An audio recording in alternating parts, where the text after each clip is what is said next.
Mic check, check. Is this thing on? Maybe, maybe. Um,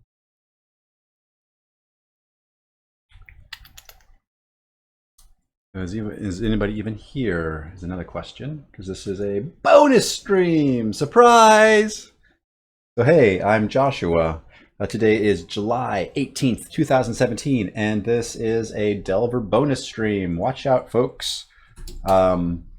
Usually I stream Delver on Sundays at noon. Today is not Sunday and it's not noon, but I'm working on Delver anyways, and I figured, why not just hang out with me while I work? We are pushing hard to get the final update out, and I could use your support, honestly. So yeah, just kind of hang out with me. I'm going to be making some levels, making some textures, whatever needs done, I'm going to be doing. Let me social this real quick.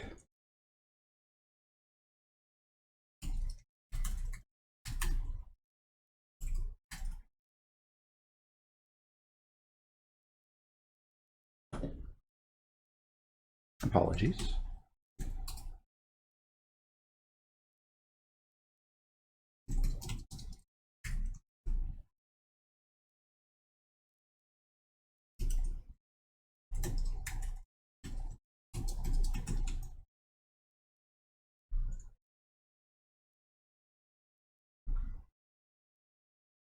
There we go. Okay, I think that's all the yeah, Dakota. Hey, thanks for popping by, man. Yeah. No, I was definitely getting shaggy, so knocked some hair off my chin, knocked some hair off my top of my noggin. I feel like a new man. Also, I will be the family. We're gonna go visit my mother-in-law, and she lives in Florida, and it is hot in Florida. Like I say, I think it's hot here in the Pacific Northwest, and it's like 80 degrees here. So for the rest of you folks, uh,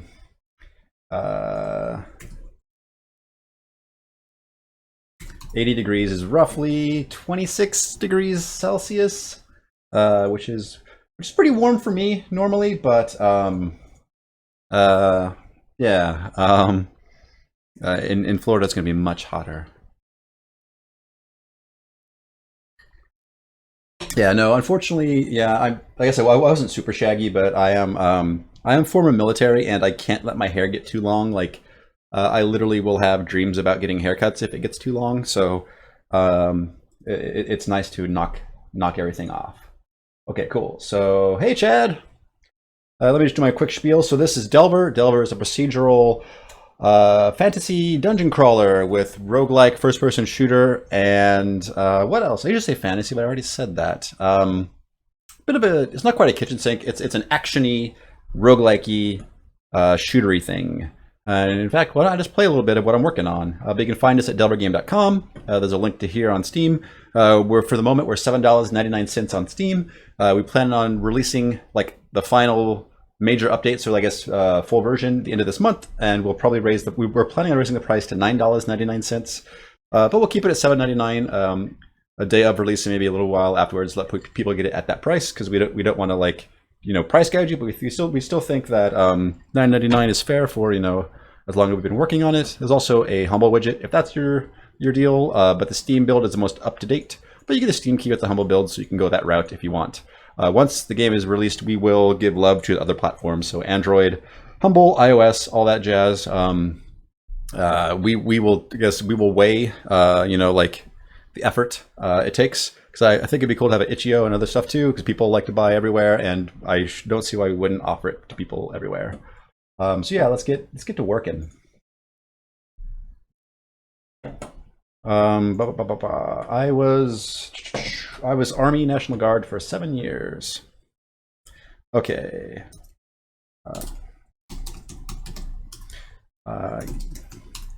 Cool. Yeah, I'm up to date. Cool. Let's just fire up Delver and let's see where we're at. I secretly know where we're at, but I want to show you where we're at. Praise the chair. Um, Dakota, we need to find images. Like I was thinking about this last night. We need to find actual photos of chairs in the real world in places they obviously don't belong, like lording over things. So like a chair like on a roof, or like a chair like hanging from like a phone line or something like that. I think like the higher and the more like lordly, the better. But yeah, what Dakota's referring to is um, Dakota. Well, actually, let me talk about that. So I'm a Twitch affiliate, which means you could subscribe to me.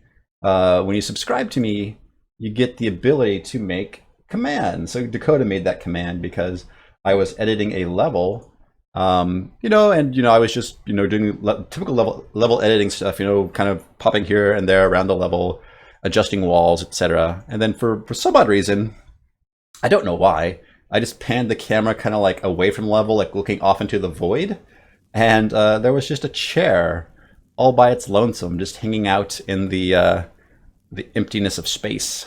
Dakota created the praise the chair command in honor of the chair. Unfortunately, I deleted it, so the little chair floating off in space is gone. But it will live forever in our hearts in the praise the chair command. Cool.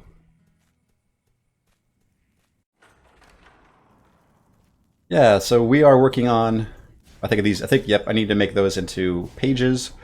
But yeah, we're working on giving some love to, ooh, Chad! Nice. So he has, can you guys actually hear the Delver sounds? I think I turned up the, let me check my levels. That might be too, if it's too high or not too high, let me know. Let me pull up the music too, just a little bit. Cool. So yeah, so I this morning I added breakable pottery, which is nice. Right now they don't contain anything, but we can change that. But it is, again, it's a nice 2D breakable. I need junk now. Where's my junk? Oh, this magic bow will probably be okay. So no, what am I throwing that for? I have a note. The note should work just fine. Weird. Hey Chad, it looks like even though, so I picked up the note, and even though there's no slot 6 in my inventory, I can still mouse wheel to it. Yeah. So it looks like mouse wheeling will grab the first slot in your backpack, which I'm not sure if that's a feature or what, but we should probably look at that. But the nice thing too is you can hold down Q to charge stuff up and throw it, and you can throw everything now, and weapons to attack rolls and all that good stuff. Oh crap, let's just run across it. Oh, and I teleported.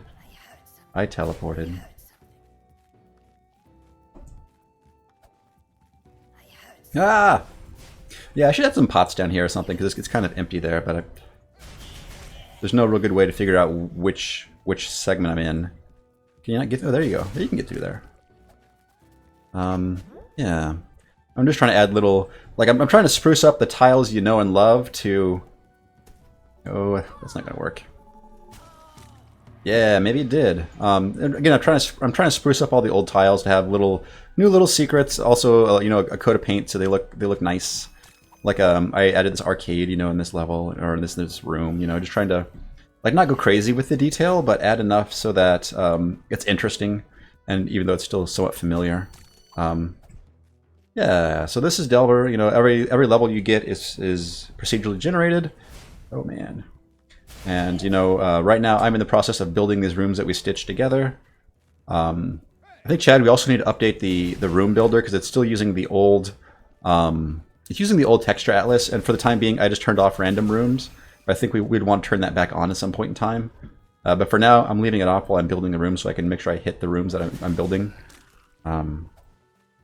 Yeah. So this is kind of what I'll be working on, is textures and levels. Let's do that. Yeah, no doubt. Uh-oh.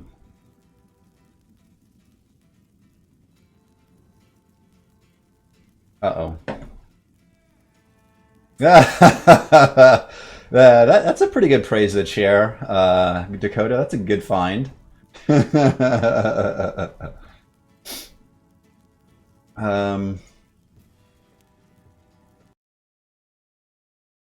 cool. So if you don't know, when you buy Delver, we do ship the editor with the game. So that is something that you have that you may not know you have.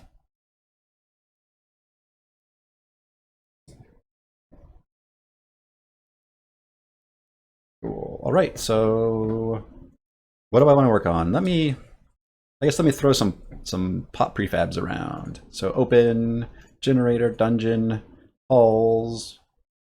12 sounds like a good number. Yeah, you need some love, maybe. I'll just put some here in the corner because that seems like a good place for them to live. So I added a breakable pot, and it gets randomly chosen between two pots. There's a small pot and a large pot. They're basically identical except for the large pot has 2 health, the small pot has 1. But still, it's not a lot of health. You should be able to smash through it pretty easy with most things. There we go. And I'm just going to kind of maybe just snug them up against the wall. There we are.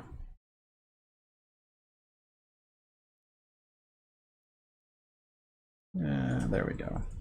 Play. Cool.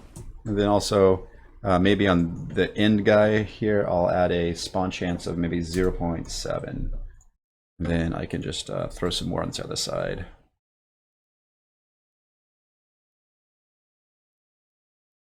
There we go. And again, maybe spawn chance of 0.5. They don't want always the same number to appear, but some. Cool. Yeah, I think that's all right. You can chuck a potion at them and explode them all. Yeah, nice. And then over here, I'm gonna put a shelf because this is kind of barren still. So let me add a dungeon set shelf, and then it's kind of just put this here, and maybe one on the other side. Maybe that makes sense. Maybe. Maybe I'll do the trick where you just slam it into the floor to make a short shelf. There we go. 2 shelves of different sizes now. That's gonna blow me up. Let me snug them up against the wall. There we go. Yeah, you need that as well.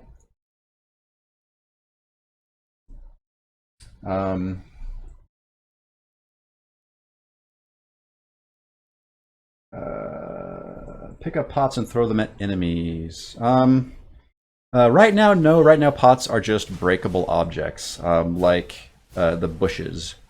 I don't know. That may be interesting. I'm not sure. Place. I'm just gonna throw some clutter on there. Place entity clutter. Actually, here, let me real quick just let me. So this is 12.bin. Let me say file save, and then I'm just going to go to clutter, and I'm going to add a random piece of clutter, which will be nice. Let's do this. So I'm going to copy the rules for this pot, and for clutter, I'm going to say just random. Wait, there we go. Random underscore clutter. There we go. And that will be a prefab of several things. And I'm just going to copy all of the names of clutter objects into here. Handle 2. Maybe not the yeah, maybe not the lantern, but like the tankard.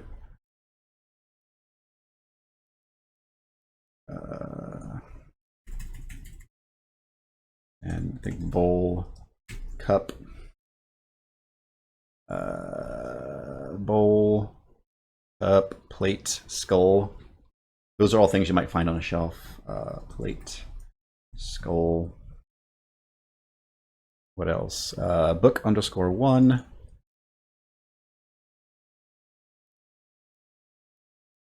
Gold underscore candlestick. Candlestick. That's a nice little ad by Cuttigan. So gold candlesticks are actually gold items. If you remember Thief, the old game Thief, you stole just household things like that, which was nice. So that he put that in there, which is cool to have.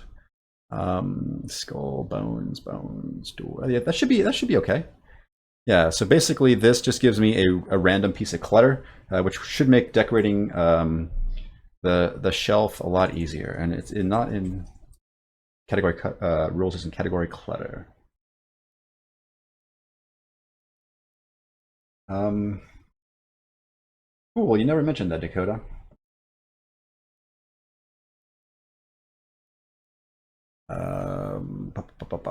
Cool. So let's run delve edit and let's open up hall 12. I think was the one we were working on. Let's stock those shelves full of random junk. So generator, dungeon, halls, 12, load. Yeah, my foggy old memory actually served me okay there. So entity, clutter, random clutter. And let's just try to position this as best we can. It's a bit of a hack. If you notice, this model is just solid. So we just kind of insert this geo into the collision box and it just kind of floats there. We can still pick it up. It's just not really like placed on a shelf per se, and you could never put it back, but that's okay. We're just trying to get an approximation of 0.8.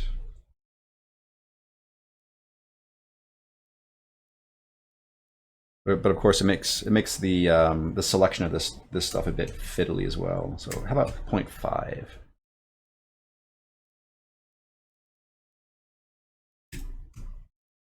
There we go.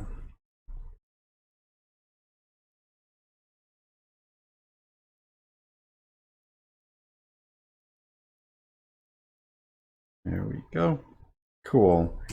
So now when you play, that always seems to be.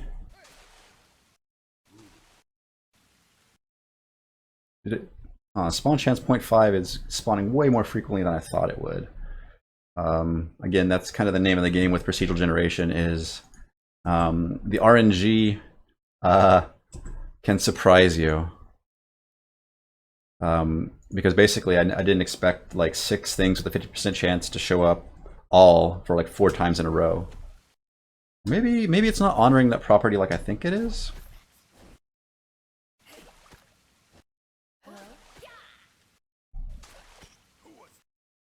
Yeah, it's showing up way more often than I think it should. So let me just delete those and just kind of cozy up the other things.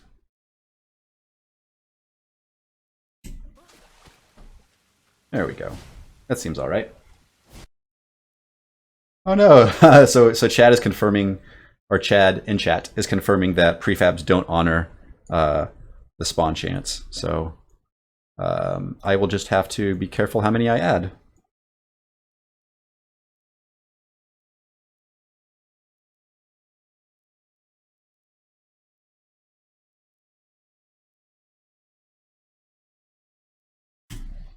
Yeah, so let's do something like that.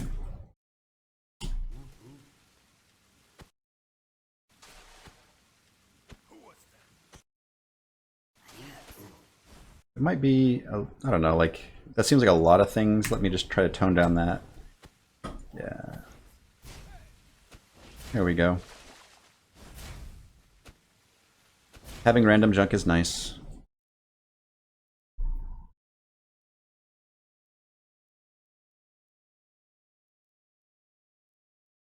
Dakota, the skybox shouldn't affect sound at all. I'm not sure what's going on there.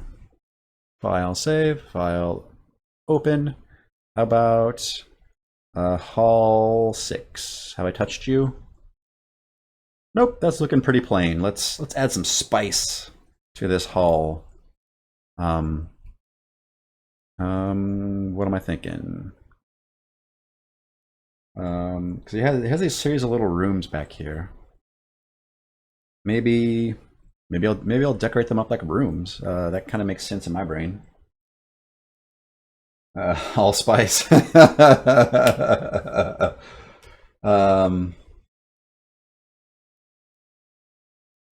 I'm not thinking about tacos. What are you talking about? Let's go ahead and make these rooms just a little bit taller.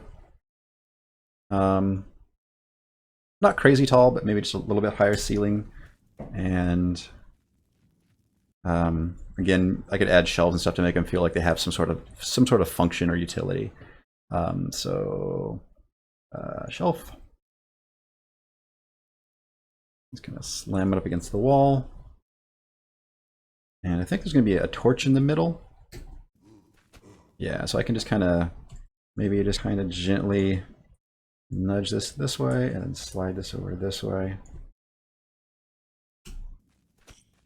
There we go. And again, I'm just gonna throw some random junk on there. So for clutter, random clutter, and then just maybe just kind of throw a few things on the shelves here. Trying to get too crazy with it, just crazy enough. Why aren't you showing me your shadow? Unless I have it in a position where, that should be okay.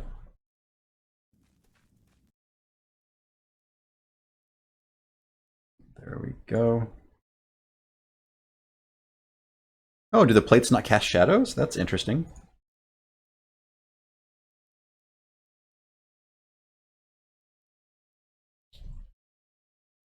I'll have to take a look at the plates.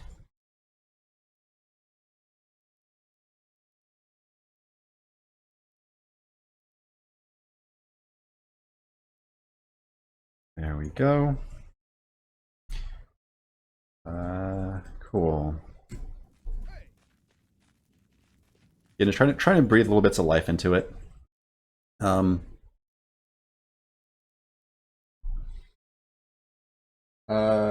Grubby Juice says using Java. Yep. Yep. GDX is the framework we build on.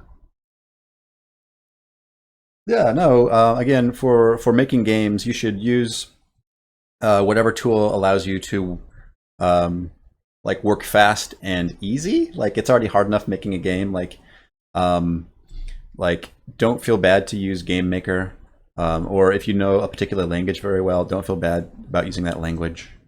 Some people are really like I guess grognardy about it, and I just say I'm more worried about making a thing than like I guess I'm a game maker, not an engine builder per se. Engine building is cool, but I'd rather make something that people can play. And a lot of times people fall into the trap of making tech and not actually using it. So it's nice to build the engine while you're making the game, but also make sure you're actually making a game. I'm gonna get killed. Yeah, dang it.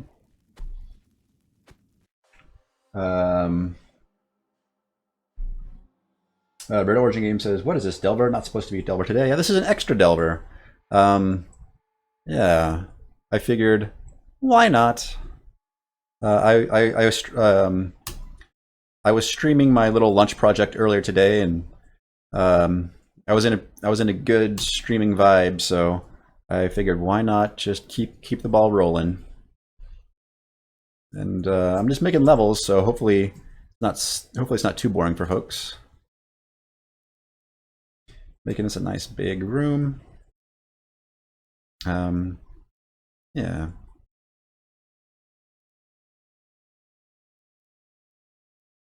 Actually, let me since I combine these two, let me just pull the ceiling up even higher and throw some rafters in there, right? That's why we have those rafter models. Little rafters or big rafters? Because we have both.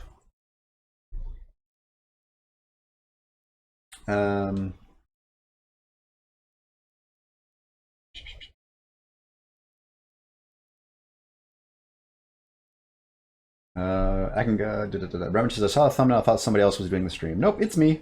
Yeah, no, I got a haircut. Um,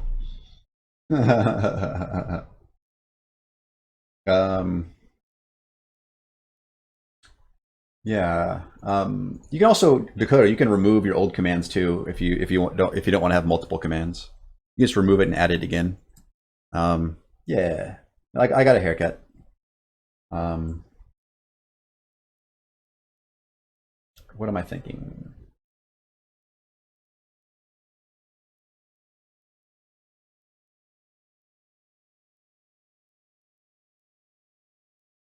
Oh, am I healthier now or healthier then? Game dev is hard on one's body and mind.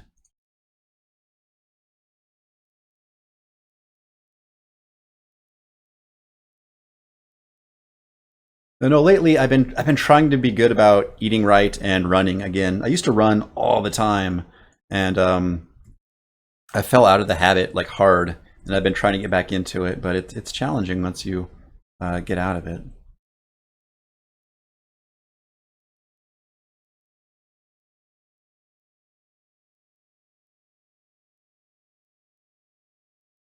Let's see.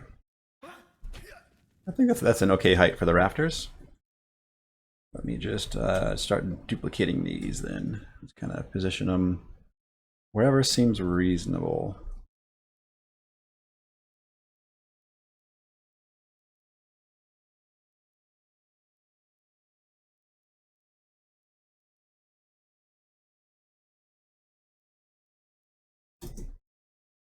And I'm just going to alt drag these. So hit X to constrain to X axis, hold down Alt and Control, and I can make duplicates that snap to grid. There we go. Now we have our rafters for our room.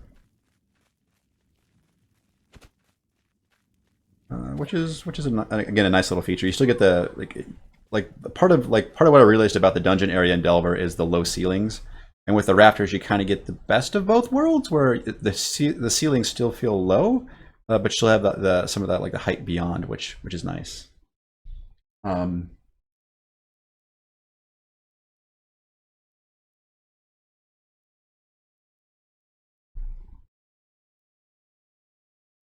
Again, just for starting game development, just start small and use tools that are easy for you to use.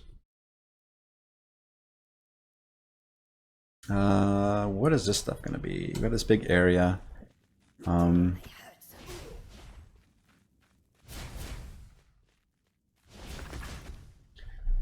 it's big and open, and I want to. I typically try to avoid big and open areas, or maybe I'll put something in here to block viz. So let's put in a column, just kind of at random. Um, I have pillars. Would that make sense if I placed a pillar here? Again, it's just something to let the player hide behind, so they don't get like the mages can be pretty nasty about one-shotting folks. So it's nice to give them something to hide behind, to give them a fighting chance. Yeah, and this is a pilaster, not a pillar. So let me clean that up real quick. Entity, dungeon sets, pillar. There we go. There we go. That over there. I'm worried about, will that enemy get stuck in there? You have to be careful because, yeah, well, okay, there we go. Like, enemies can get stuck in Geo, so you have to be careful about placing the enemy markers. That looks all right. I'm thinking maybe lowering the ceiling here. Maybe. Would that make sense? Let's see what it looks like. You can also hit L to turn on the lighting preview. It's not 100% all the time, but it's usually pretty darn close.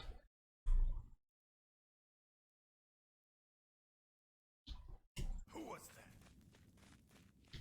You're dead. What was that?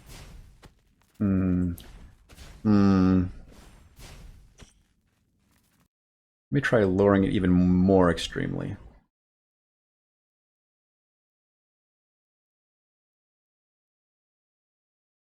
You're dead, you.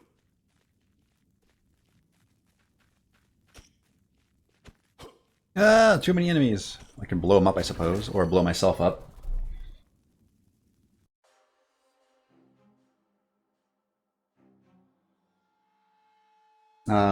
Yeah, there's. I don't think there's a. I don't think there's a god mode. I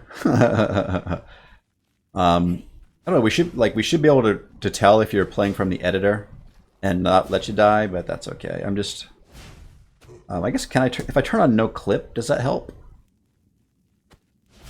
No, they don't. If I'm no clipping, they don't care. Yeah.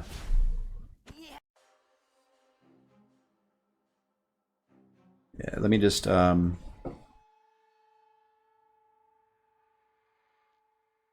slam these back here. There we go. I'm thinking that we should put. I want to put something in the middle. Maybe. Or I could slam a door arch back here. Door dungeon sets. Door arch. And just kind of cozy that into the wall here. As kind of just like just some sort of architectural element, which is okay.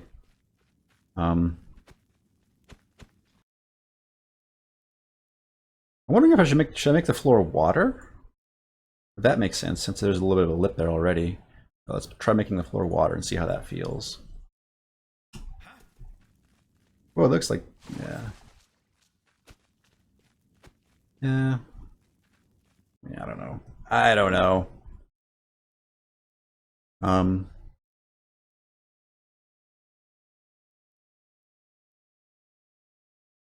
Let's just pull this down a little bit right here. Hey, you. We have these descending features for who knows why, but we do. Again, I guess this is more about visual interest than actual like representation of real world spaces. Man, Chad, I still love those shader particle animations. Look really nice.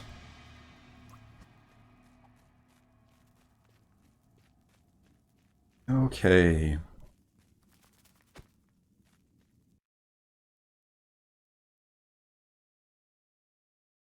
Okay. What to do? I guess I could add. Since I have the pots, I could add some here now, right? I want to be careful about like. You can certainly get into the habit of like as soon as you have a new tool to like overuse it. So I'm going to try to be mindful of that. But we have them, so we ought to use them, you know. And you know there are nice ways to let the player be expressive, you know.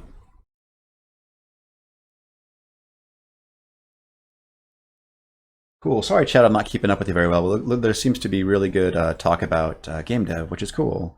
Which is kind of the focus of this of my a lot of my creative efforts here on Twitch is about like just making stuff and game dev in general. So that those comments are definitely welcome. Comments, questions, and usually I have developers in chat as well. So usually your questions can go answered even if not by me.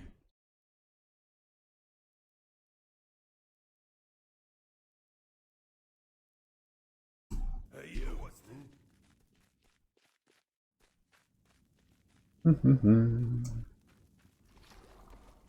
Is he stuck? Yeah, let's just sidestep that issue and put the monster marker there and then remove it from there. I think he was stuck inside the geo, which is never fun. I mean, it's funny, but if you see it too often, it breaks the illusion of exploding potion. And it was a stun potion, which is handy. I could throw my dagger at him now, which killed him. Good. Nice. And you get a dagger to the face. Oh no, my dagger reflected off the wall. Let's get dagger to the face. And potion to the face. That may have been a healing potion, so I'm not sure if that actually helped or hurt me. Nice. Yeah, I really enjoy this the ability to throw everything. Cool.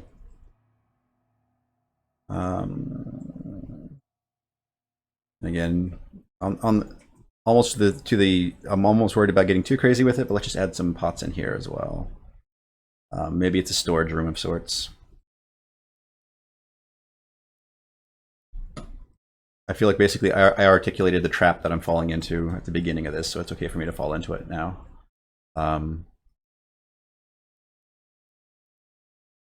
People like smashing these things, so it's all good. Maybe just snug them up closer to the wall. Then that way.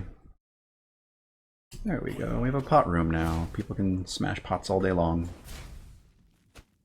Ah! Oh, I drank a poison potion. Yeah, cool. Was that last monster also stuck? Which monster? Was there a monster in here that was stuck? Over here, yes, you're right. This guy's probably stuck. Let's remove it and put him right there. Good catch. Thank you. Yeah, it's just terribly not interesting if they're stuck in geometry. Yeah, let's snug these up against the wall too. I want to give the players some, make sure they have room enough to maneuver.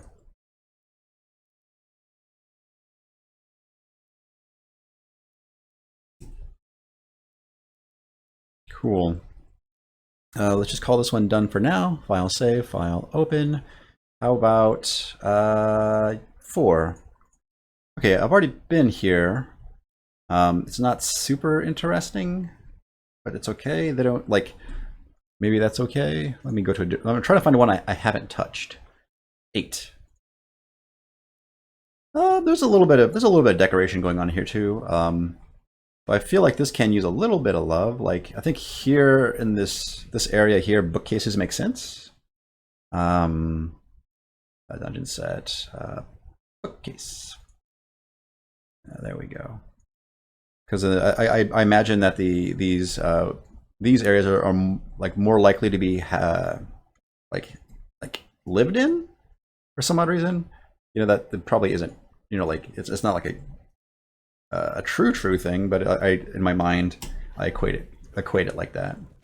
So these bookcases randomly generate the books on their shelves, which is cool. Not that you can read them or anything, but it's a thing that we do. And what else can I do in here? I have arches there. I have chains. Maybe I could add, I have a long chain too. So let me place entity. Did I add the chains here? I did not. Oh goodness. Let me see.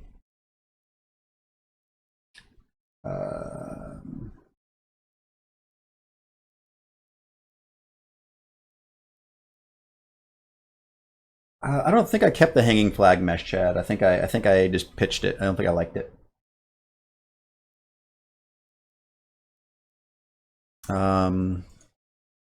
Yeah, so let me try. Place entity, mesh, or yeah, basic model, and not solid, and mesh file is in dungeon, and this hanging chain 1, 2, 3, 4, and the number corresponds to how many squares they span.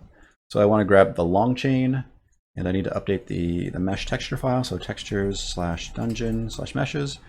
And Chad, can you look into why that doesn't actually behave like the mesh picker? Like the mesh picker does the right thing, where if I hit mesh file and dungeon, it'll list all the OBJs into that directory. But on the texture picker, if I hit textures, it doesn't show anything underneath here. So I'm curious why it has different behavior.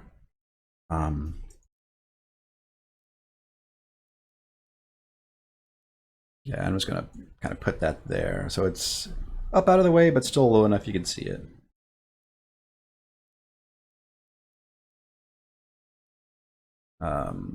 Cool. Yeah, and actually there's that post there. Maybe I'll put it up a little bit higher and just add posts manually.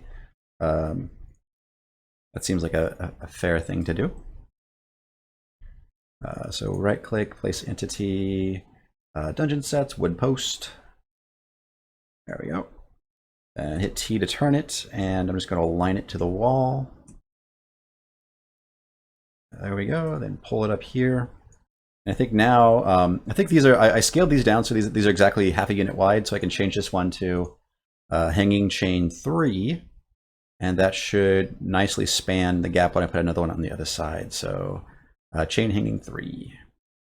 Okay. Then I can just drag a copy along the y-axis, maybe if I can grab it. Sorry, I missed it. Y, Alt, snap, flip with T, and then I can nicely position this like this, maybe. Nicely-ish. It looks okay, I think. If you're not looking too close. I think it's fine. Now we also get the double post sometimes too, which I think is acceptable. Cool. So let's just let's delete that one, and then let's just select these 3, and then just do an Alt drag and just snap that into place.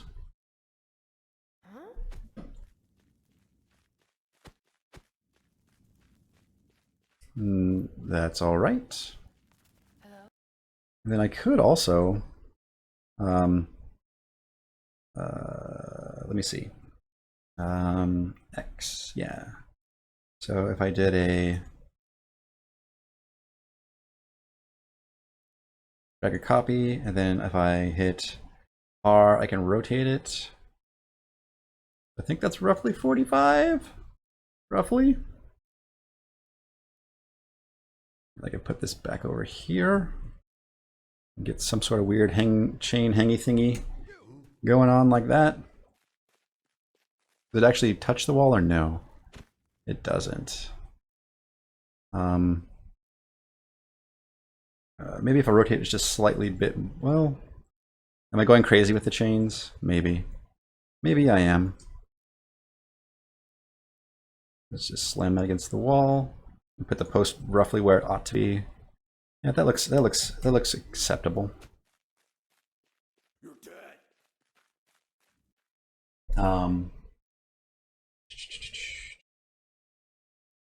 Yeah, links are allowed, but you know, just you know, like I try to keep my channel as open as possible. But I'm also not afraid to ban people, which I've had to do in the past.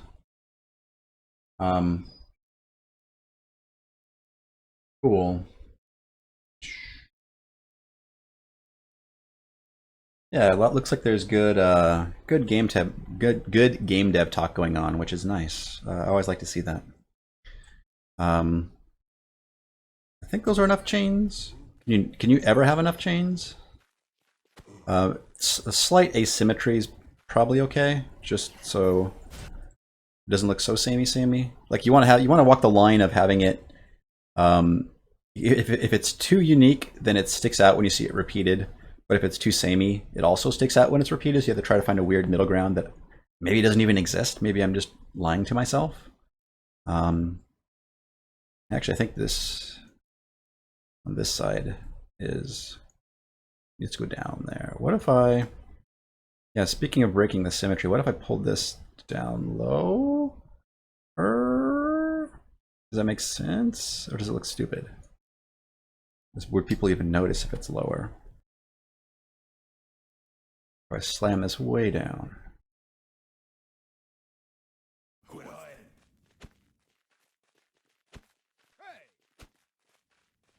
Yeah, I don't even know if it probably doesn't make sense at that point. Let me just put it back the way it was. There we go. File, save. Cool, and let's just keep rolling, keep finding levels that need love. Actually, do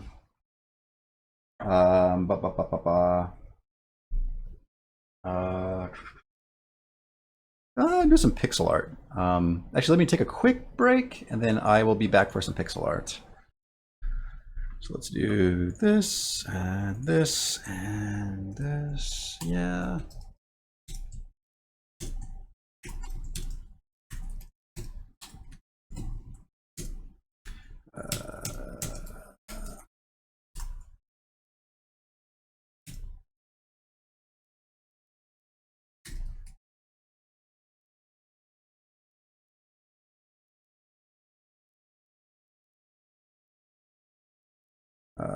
How about 14, 50, 7, 18, 2017.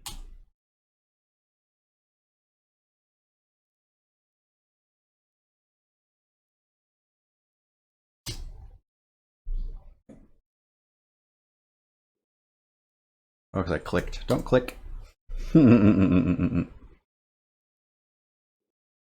Or I think these maybe need to be double quoted. I think the command line is funny like that.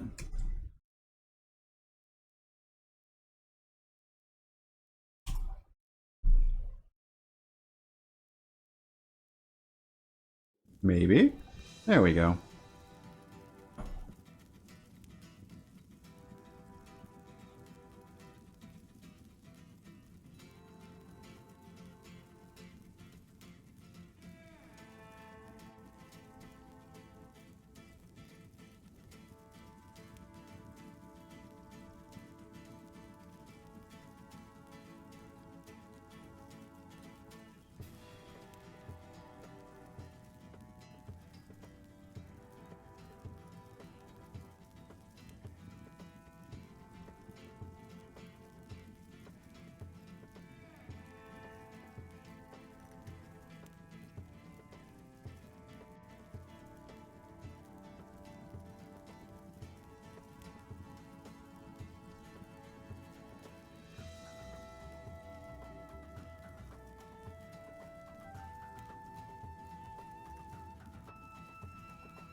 All right, I'm back. Yeah, no worries there, Grubby Juice. I appreciate you asking.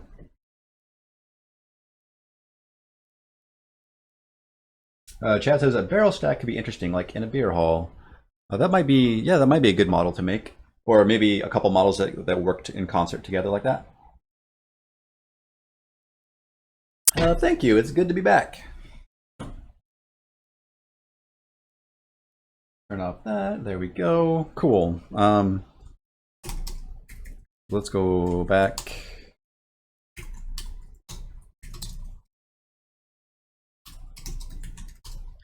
Cool. So I've edited. Let's just commit this work. Git commit -m. Or wait, no.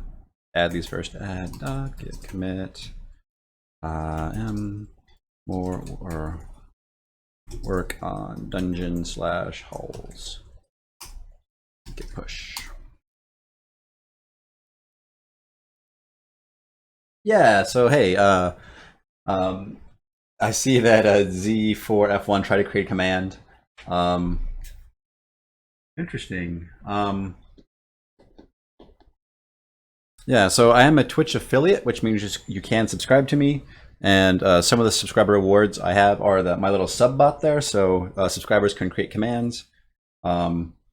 Also, I do a lunch stream where I make weird things, and the last Friday of each month, I will let my subscribers tell me what to work on, and I'm going to do an 8-hour stream of whatever they want me to work on. So this Friday, or this month, will be Friday the 28th, from 8 a.m. to 4 p.m. I'll be working on, I'll be doing some Blender Basics stuff, so basic 3D modeling, and Dakota wants me to do a Minecraft-y mod thing, so I will look into that as well. There's also still time left this month to subscribe and tell me what to work on. Also, if you think there's other things that subscribers should get, let me know.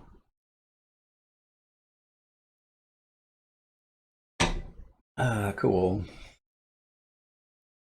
So that's committed. And let's do some texturing, right? Let's pop open the old Photoshop and see what damage I can do. Actually, it's on my other monitor and it has some junk in there. Let me just delete all that. Pull it over here so you can see what I'm doing, maybe. There we go, Photoshop. I think in recent, there should be dungeon textures. Yeah, that's what we want. So I think I want like dirty, gravelly thing.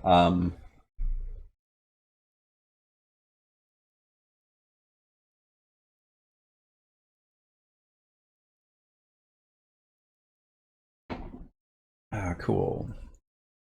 So I kind of have a gravelly thing there, but I want to I also have, I think in the old textures, let me look at assets.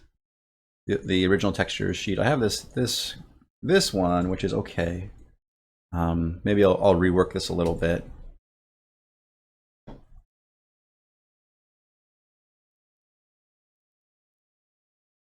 I can just leave it in its own layer for now. That's probably fine. Let me grab the old tablet and do some drawing. I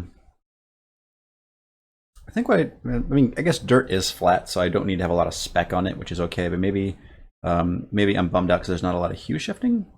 So maybe let me try playing around with some values here and see what I could get. Also, let me make sure I have my pencil tool. Yeah, let me just kind of just freestyle and play around and see what I can come up with. So I think the shapes are kind of okay. Maybe it should be probably way too light. Let's turn that back.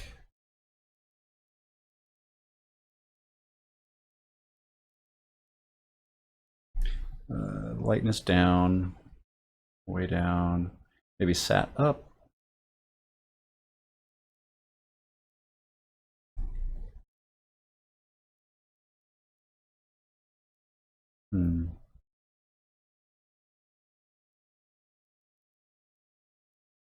Maybe pull this lightness down.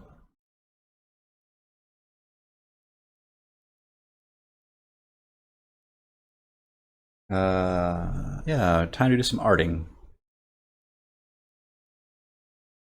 Another useful trick is to throw a hue saturation layer on top, and I delete the mask. I don't need that. There we go. But turn the sat all the way down so you get pure grayscale. And this is how you can check to make sure your values, you know, if there's enough contrast in your values, which is just a handy little thing to do that I use in my pixel art from time to time. I do not. I guess I don't have the right layer selected.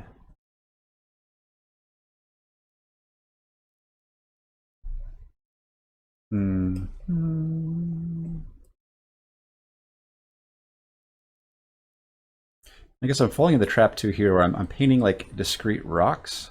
I wonder if maybe the dirt should be more of just like a texture rather than individual items, you know, if that makes sense. Where did all these come from? What was you? Not sure what Photoshop is doing there. Hey, Benny. Yeah. Well, I'm working on Delver every day. I'm just not streaming Delver every day. I just thought, hey, why not show what I'm working on today?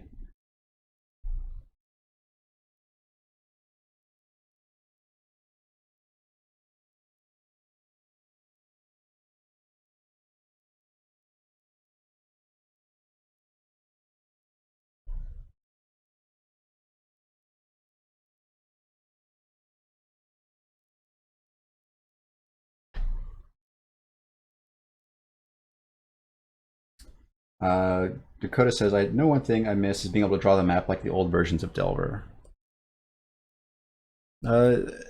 Yeah, being able to draw the bitmap map tiles was nice. It was certainly quick, but you know, you don't, like, we certainly have a higher level of fidelity now that we have the current tile system. So you know, it's you know, like it's a trade-off, right? Because it was super flexible just to draw just a flat 2D room, but it's certainly more interesting having like Z variation.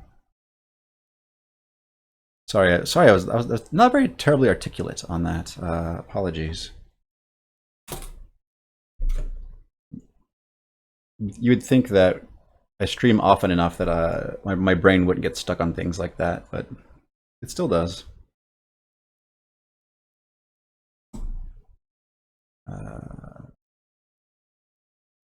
me just flick this on. Yeah, there's not a lot of contrast between those two, so let me just pull the lightness up just a bit, just a tiny bit. Then maybe on this one, pull the brightness down just a touch, just to add a better contrast.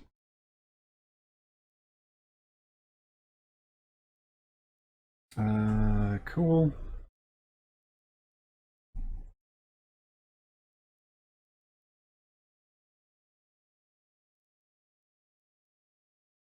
Hmm.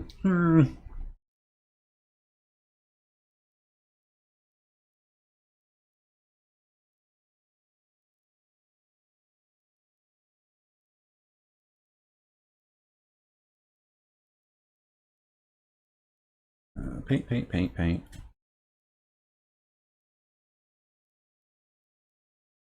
Just gonna try to throw some stuff down and not be too particular about it. Which I'm probably lying out of my teeth right now, but we'll see. So I'm usually super particular. It's so hard to let go.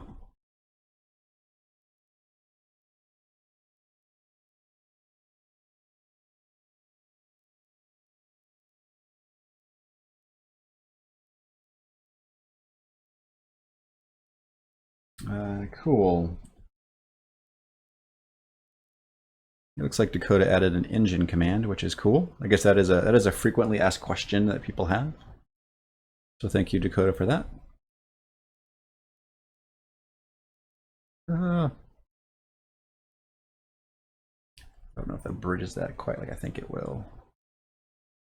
Let me pull this down just a touch. What about hue shifting it to or yellowy? Is it already yellow? Yeah, it's already yellowy.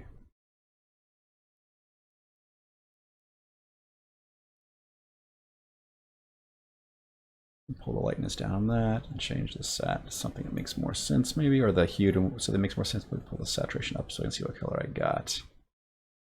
Yeah, let's try that. Like oranges and greens. That seems like an okay okay color for dirt.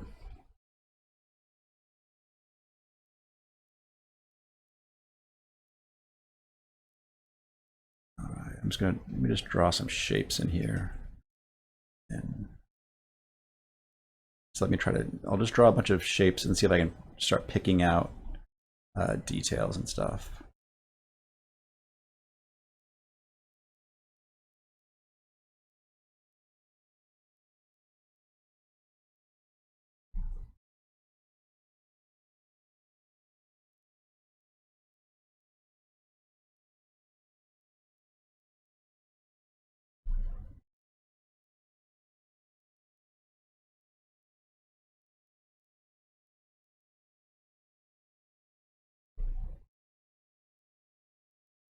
And I may crunch this down too at the end to make sure that my color count is not too crazy.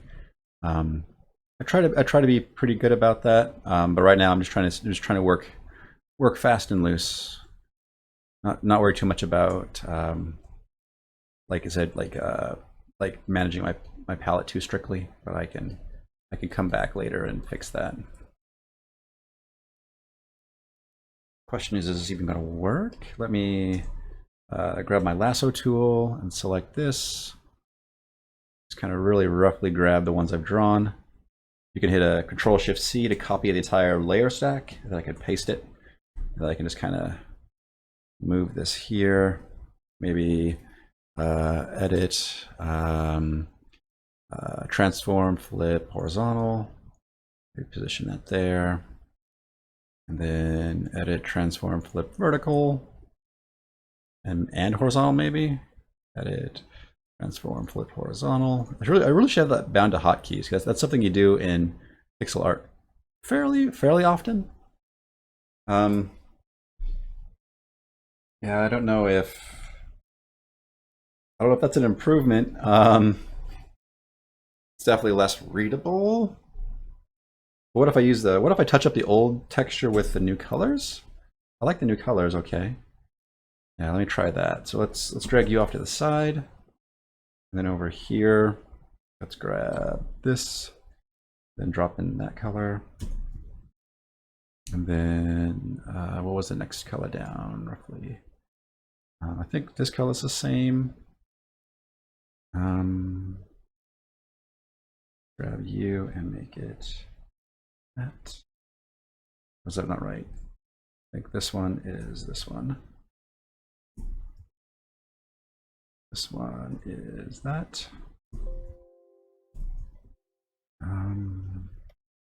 That is that. I can't remember what I've changed. I think this should be that. And then the green needs to get worked in somehow. So I think that's a bridging color between that purpley and the brown. Yeah, so let's just clean this up. Let's kind of quickly, we can work through this. And start throwing in that green in places I think is appropriate.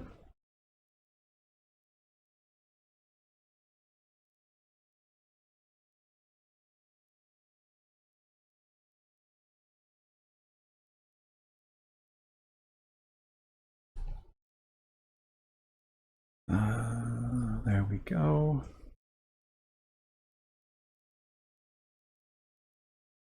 It's always hard to kind of like dial back the AA and realize that you're overdoing it, you know?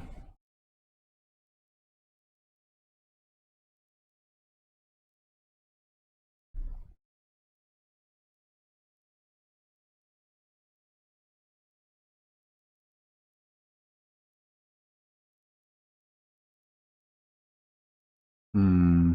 Hmm.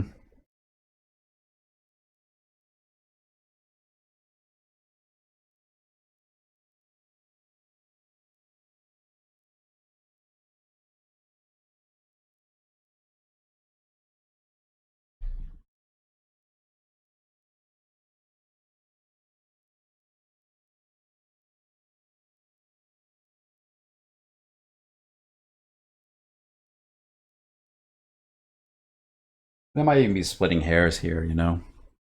This might not be work that's even worth the doing.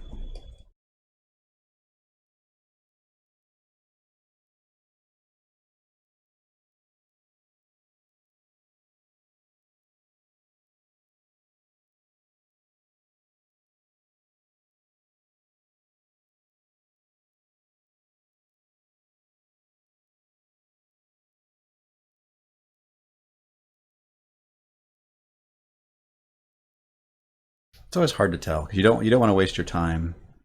You want to you want to be effective with what you work on. Like is this?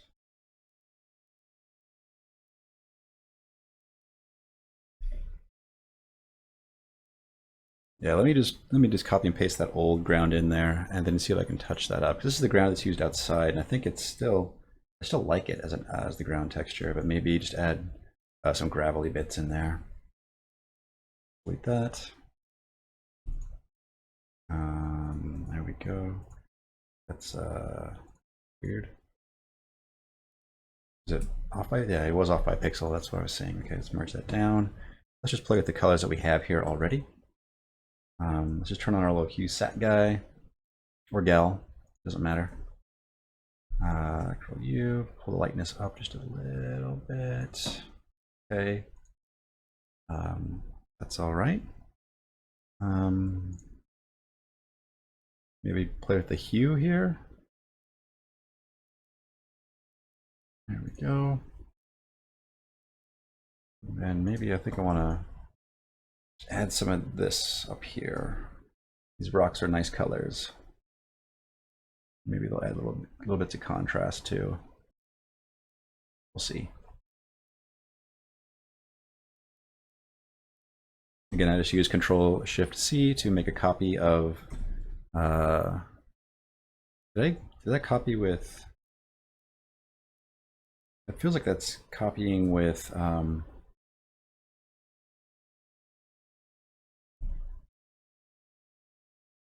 Maybe it was just seeming weird because I was underneath the mud layer. Jeez, come on. No, I feel like it. No, it got alpha in there somehow. Which is not correct. Is my lasso tool messed up? Yeah, let's turn off the anti-alias. That's what's going on here. Bad anti-alias. Yeah.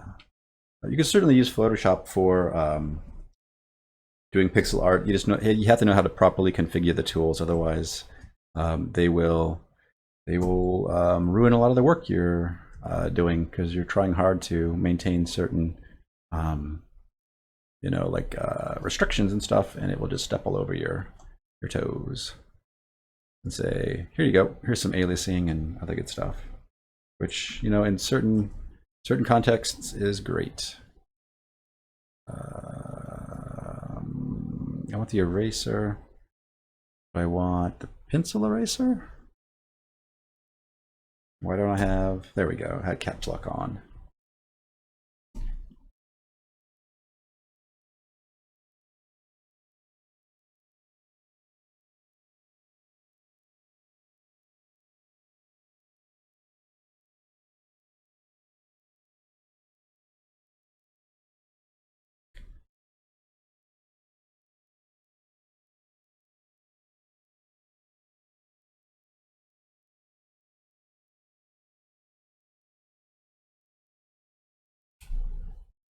Cool. So I want to have enough that it feels gravelly, but not so much that it seems like noise.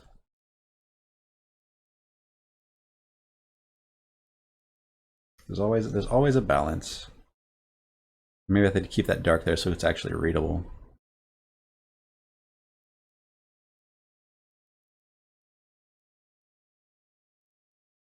But maybe in this one I can get away with having the lighter bits.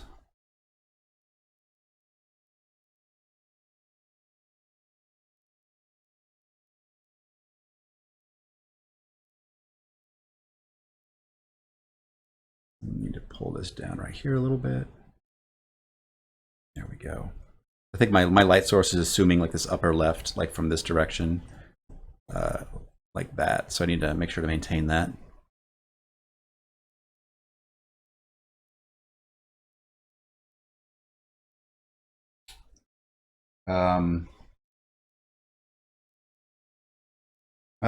Tileable textures, they are tough. There are a number of ways to do it. And depending upon your tool of preference, some tools make your job easy, some tools make your job hard. Lately, I've been digging using Blender to make tileable textures, which seems like an odd use case for it, but it works out quite well for me.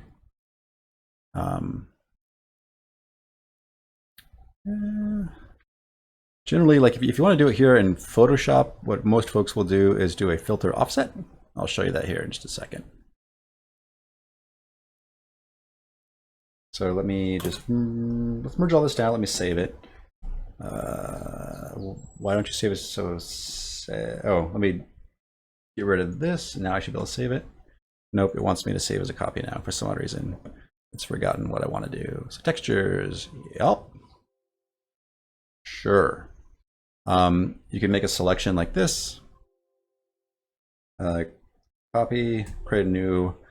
Why is it only 31 by 32? Joshua. Control C, Control N.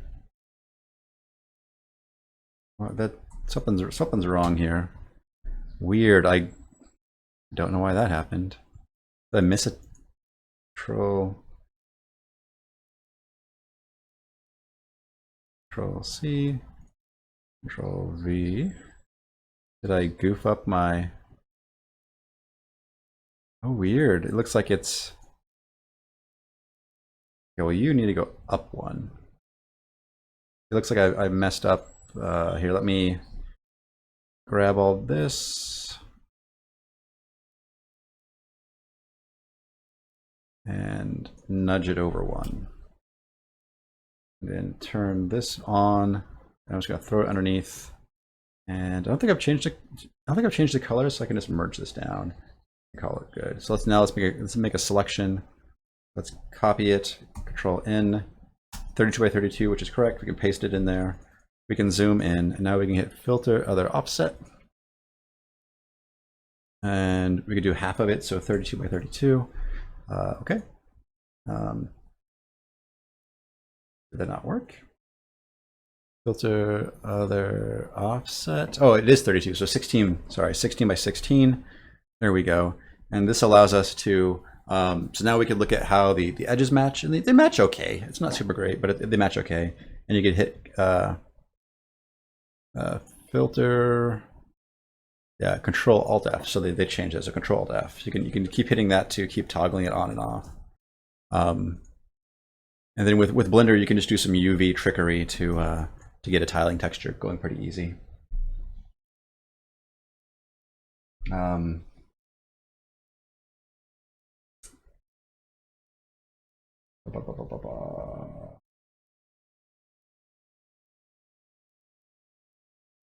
Let's see, just you should sometimes you get stuck. Should be able to be able to make it tileable. So let me try also. I think Chad and I were talking about having you can alt drag stuff too to make duplicates. So let's put that there, and then we were talking about having a maybe a version that's like partway between dirt and stone. So let me just go into here. I guess I'll just throw on a mask and go with my brush and just chip away at the low parts of this. I think that makes some sense. So let's remove the low parts.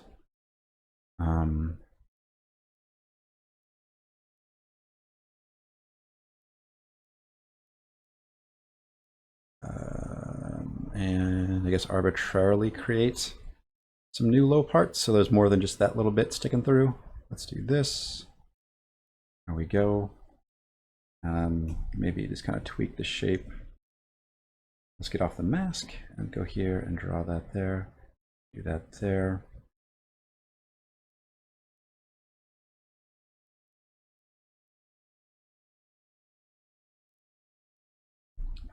And then go back here, my layer mask, and erase this. Maybe I'm doing this the wrong way. Maybe I should be, let me switch it up and fill this back in. Let's undo all this stuff real quick. I could do it the other way. So add a layer mask, and let me, not that, select the mask, and then fill it all the way in, and then paint where dirt ought to be. So like here in the corners, right? The corners where the these stones meet is where the dirt should be. That's also a way to think about it, I think.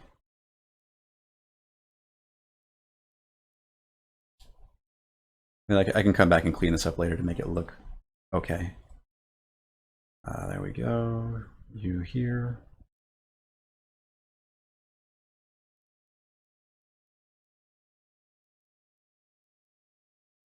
Okay.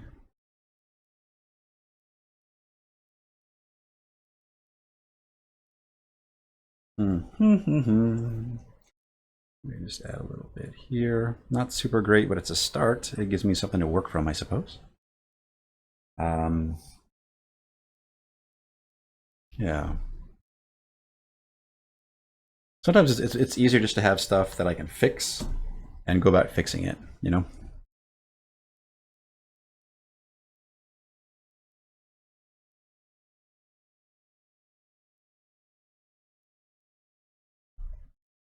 There we go. Touch this up.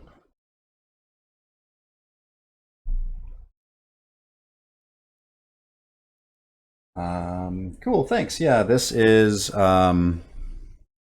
project is written in Java. It makes use of the libgdx framework, which gives us OpenGL context. It gives us some input handling. What else does it do for us? Audio, all that good stuff. But the lion's share of the engine was written by Cuttigan, who was in chat. He may still be around, he may not. Yeah, so Delver is he's still around. So Delver is it's a two-person passion project. It is a dungeon crawler, roguelike first-person shooter thing. We are trying our darndest to make it as good as we can and to get this thing finished. So that's what this stream is about, is me working hard to get this thing done. We've been working on it. I've been on the project 4 years now, 5 in October. We don't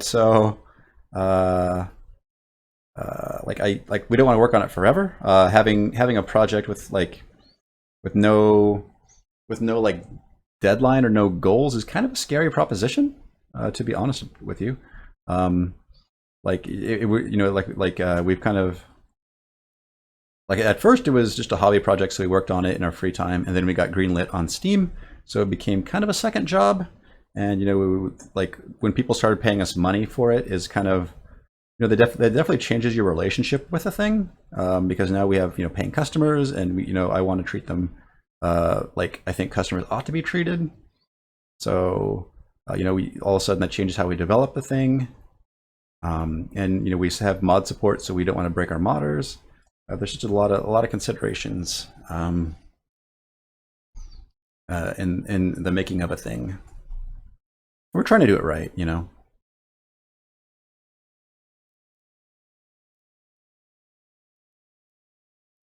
But I guess everybody has a different definition of what that is.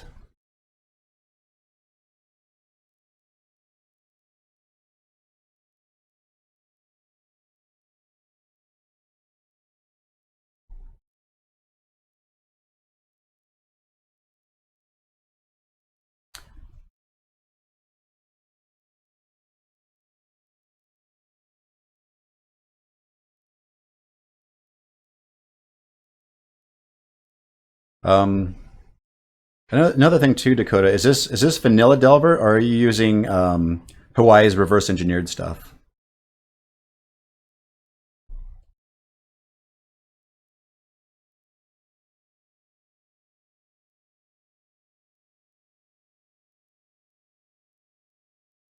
Weird.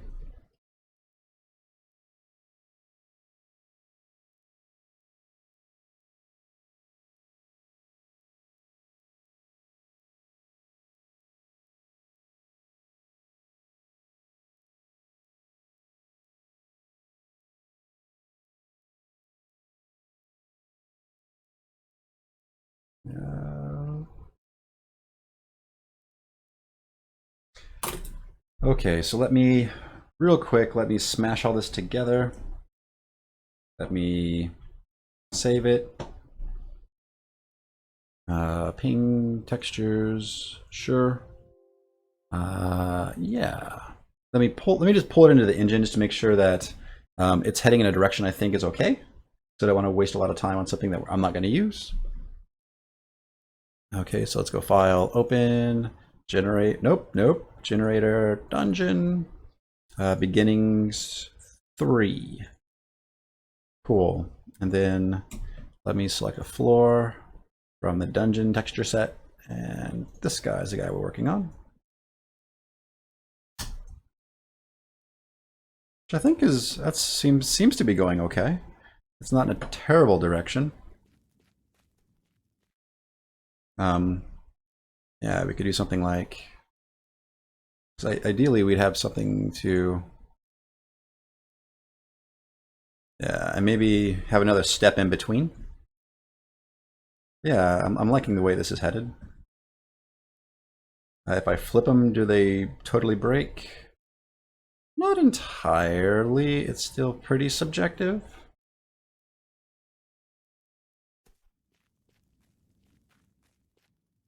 having these transition tiles is a nice way to add some variety. Yeah, so I think Chad is right in that we should have just another one with a little bit more, like we have a clean, like this is a totally clean, mostly clean. Then we need a mostly dirty and then completely dirty. That I think is what we need. And also with this, if you flip it, you get a little bit more variety out of that. So that's cool.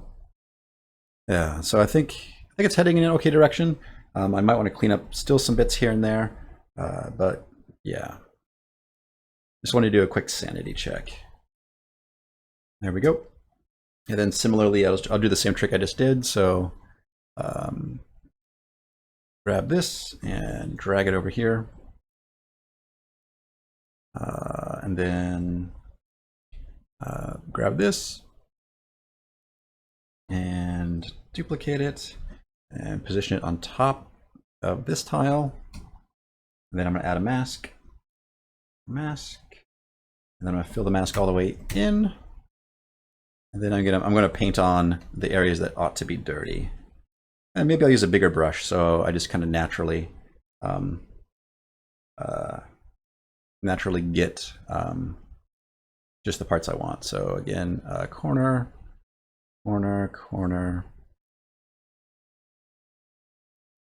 like that. Maybe a bit there, Again, make sure that, like where the intersections of the bricks is where things recess, and that's where it should collect a lot of dirt. So hopefully I can make it reflect that. Then a couple just patches here and there. Yeah, I'm beginning to wonder if having the rocks in that texture is actually just making life harder for me. But I can't tell. Let me just squint, and then there we go. Do something like that. Let's get that.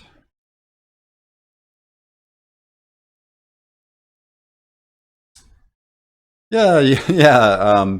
Again, being an independent developer, you have to learning tricks for efficiency is like a must. Again, like I said, it's easier for me to have this stuff and then go back in and fix it than try to just always draw it from scratch. I mean, there are people who are very particular about this kind of stuff, and they will always draw it from scratch. But I try to reuse assets when it makes sense. If it's easier just to copy them and then touch them up, I will most certainly do that. So let me see. Yeah, that's the piece I'm working on. So let me just leave the marching ants up there so I can kind of have a more clear visual boundary. There we go. I'm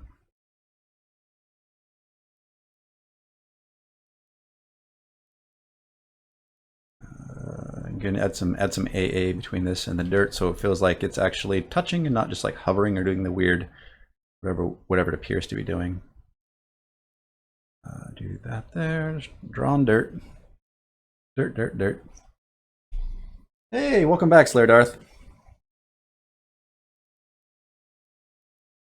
No, there are two of us working on Delver. I'm Joshua. I am the art guy, so I do 2D, 3D art. I do some level design. I do some programming because we're a two-man team trying to make a game, and it's hard, and there's a lot of things to do. The other developer is here in chat. His name is Cuttigan, and he is the primary programmer and designer, business guy. Again, a lot of roles. We are pushing hard to get this thing finished up by the end of this month. Like a full, I guess, 1.0 last major update, which is exciting and scary. Because I personally am worried that no matter how good it is, people are going to be disappointed because I guess before getting into, because we were early access, and I guess the thing I didn't realize about early access is a big thing of early access is managing the community's expectation. And by trade, we are both engineers. I just happen to love arts, and when I was a full-time engineer, it was better for me to do programming during the day and then come home at night and switch my brain into art mode so I didn't burn out. Somehow Chad does programming both in day and on the side, which he's a crazy man, but he can do it.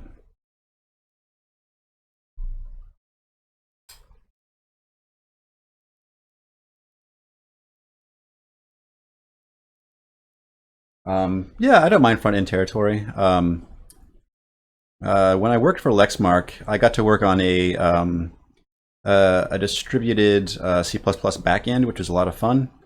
Um, but I like front end stuff. I like making beautiful things people can interact with. That's where my heart really lies. You know, like from a programming standpoint, like or from like a programmer's viewpoint, I like interesting like computational problems. But like at the end of the day, like I want to be able to make things that people are excited to like interact with.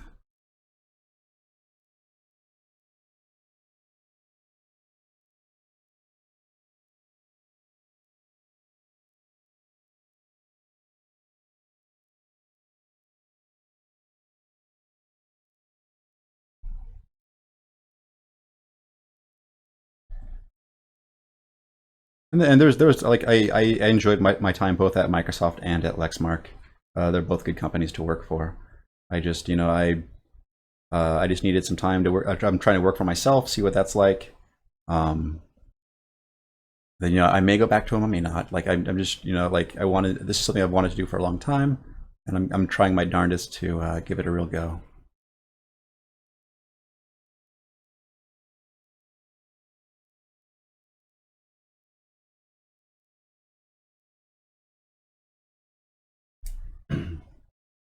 Yeah, I have an ancient Wacom tablet that I've had for years, but it's built like a tank and it works and it doesn't die. So I just keep using it.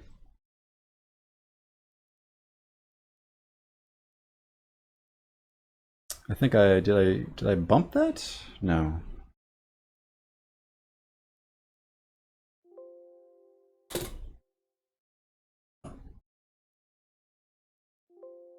What did I do? Where'd my grid go? Grid, come back to me. There we go. There's my grid. There's my grid. Yeah, no, I totally get you. Like, it's really interesting too because within the company there's that divide as well.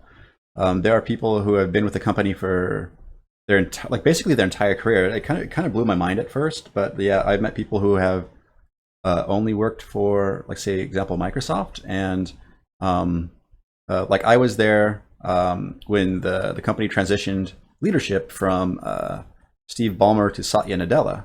And like a lot of us newer folks were really excited when Satya took over because he represents some interesting changes that Microsoft um, like has been trying to undergo for a while. And I think it's an interesting direction. I think the newer Microsoft is definitely like a kinder, gentler Microsoft. Um, and but some people still have the old mindset there. It's really hard. Like when you have a really big company, like you can't change things overnight. It's hard to affect change. It will take time. But I think there are people there who really do want to do good. Um, and it takes time to change the course of that ship. Um, that's kind of okay. Um, just looking at my stuff here. Like I think I'm starting to get lost, like in the lost in the woods. And again, yeah. So for me, as a small developer, like I try to remain as platform and technology agnostic as I can because I want to make things for all people, so people can, like basically buy my stuff and help me put food on my family's table. Um, when people say like oh Linux only has like like I think if you look at like the humble stats, like they only have anywhere between 5 to 10%. Um, but I mean that's a 5 to 10% bump that really isn't a lot of work because I plan for it up front. Let's make this blech here into actually something.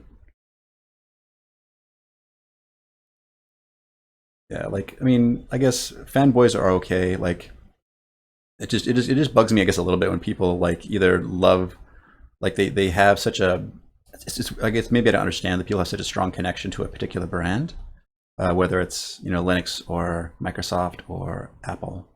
Like I have two MacBooks and I also have a Windows machine. I also have a Raspberry Pi. Like I love to dabble and mess with things. Cool. I think maybe I've been working on this long enough without checking what it looks like. I'm running the danger of it being bad and not realizing it. So let's flatten this down. Let's save it. Oh, Photoshop, Photoshop. Textures, there we go. Let's put it into Engine and see what it's doing. Man, my voice is so smooth. Thanks. That's kind of you to say. And that's also nice too because I started streaming at I've been streaming for a couple hours. Well, I did my lunchtime stream, which is an hour, and then I've been streaming for an hour and a half now. So I'm just glad my voice isn't totally shot. That's my worry. And at the end of the month, I'm doing a subscriber stream. It's going to be an 8-hour stream for my subscribers. Everybody can watch, but my subscribers get to tell me what to do, which is exciting and scary. So if you want to see me do a particular thing, you can subscribe and tell me what to do, and I'll work on that project for a portion of that time. But yeah, I'm really worried there that like I'm going to just like disintegrate as a person. So we'll see. It'll be fun either way. Yeah, look at that. That's kind of coming together, right? You can do some cool stuff with these transition tiles. Like put this mostly dirty. Yeah, look at that. And then you can kind of like maybe hint at like, oh man, what's going on down here? It's gross. And then boom, dirt. Yeah. So play. It's pretty. Yeah, I think it looks okay. Blast him. Yeah, I think. Yeah, because like Chad was giving me some direction. Like he wants it to feel like this is kind of like a sub basement of a dungeon. So having these, I think these dirt floors will help. Yeah, I mean, it doesn't tile perfect, but I like where this is headed. I really do. So let me just go ahead and assume that those tiles are going to well. Let me flip them around real quick. So let me quit and then come back. This is hall 11 or corner 11. Corner 11. Corner 11. We'll come back to this, but let me quit. And because I'm like crazy, I want to flip these two because you get the transition better that way. Maybe. So we'll just hit Control J, and that will duplicate it and put it on its own layer. And then I will grab this one and Alt drag it, holding Shift to constrain it to the X-axis, and just nicely tuck it there. I'll turn this one back on and slide it over. Oh, wrong one, Joshua. Oh, no. Come on. Control click should select that layer. Oh, Photoshop. Okay, there we go. So then that's nice. So now we have dirty, fairly dirty, not as dirty, and then you get back up into here and you can have these varieties as well, which is nice. So let me merge that. I saw this thing here, so let me fix that because that's just turn that into a rock, right? I think this wants to be a rock, is what it's telling me.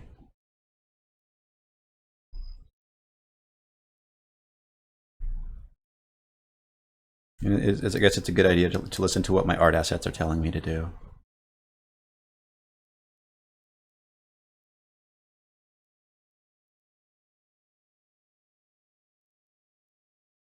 Maybe lighter than that. There we go.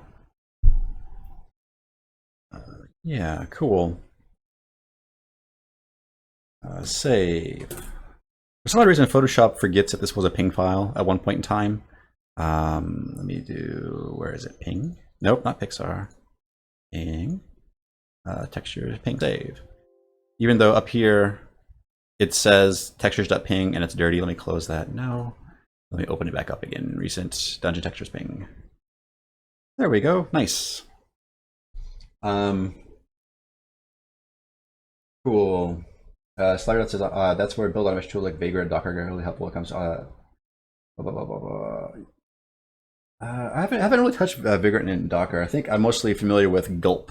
If you're talking about like JavaScript build tools. I also use Makefiles quite a bit. My personal projects. I should look into Docker then. Am I a big fan of pixel art or no? I like I like pixel art. I think apologies for saying my wife gets on to me about that. She wants me to up my professional game for my streams, so I will try to be more cognizant of saying the word. But for small teams, pixel art is a fast and efficient way of working. I like it because it's not going to get any older. Like pixel art is already, I was close there. Maybe that counts. Pixel art is already, I do 16-bit style, so it's 20 years old already, and it's not going to get any older. Like the look is already aged. There's also been 20 years of people doing pixel art, so the techniques are pretty well discovered. And I try to understand them and execute them well. I am always trying to improve as a pixel artist. I can certainly do higher resolution art, but it takes longer per piece, and that's just time that we don't really have to spend on that art. Like I don't want to spend a week modeling and sculpting and unwrapping and texturing rocks, right? Like we have to be like brutally efficient with our time. And that's kind of my theme as being an independent creator, is trying to find, I guess, shortcuts and ways of working efficiently that I can still get good results without all the time sink.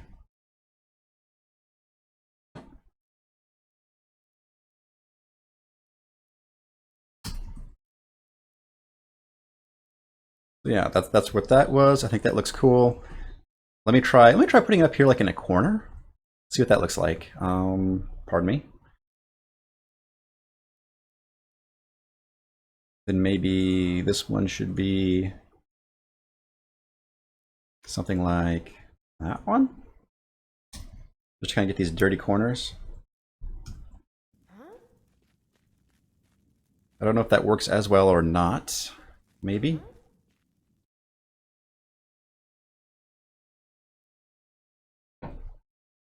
Again, just try to add little details wherever I can. Maybe I should increase the dirt on this tile. Maybe just a touch. Hard to say. Like it would be nice to have like a 33 and 66% dirty tile, but I don't know. I can't empirically measure that, so I'm not gonna worry too much about it. And then this one needs to be that one. Just kind of dirtying things up a little bit. The dirt typically collects in corners, so that's where I'm going to try to focus it, if that makes sense. Let me play it real quick and see what it looks like. It's pretty subtle. I wonder if people even notice.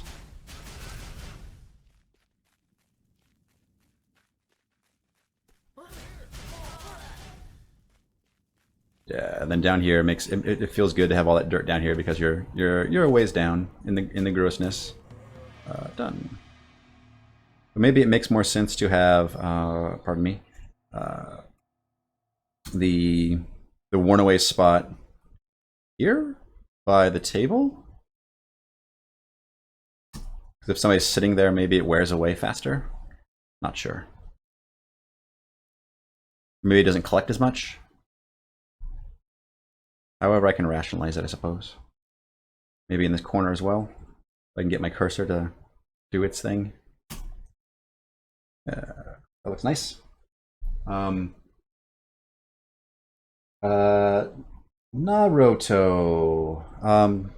You could ask Chad.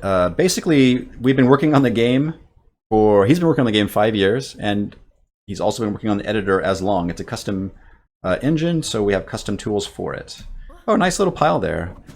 Yeah, so I've been building these new rooms, and Chad has been following up behind me, like decorating them up, which is really nice. I like these little... I created these pots this morning, and they're just a nice little expressive thing to break. Right now, I don't think we have anything in them, but it is nice, like when your shots go wild, to have it explode things and just add, again, more interactivity to the levels. We may put stuff in there. I'm trying to think of ways to add stuff in there so that we get nice little system collisions. Yeah, let me also think about dirtying up this hallway just arbitrarily.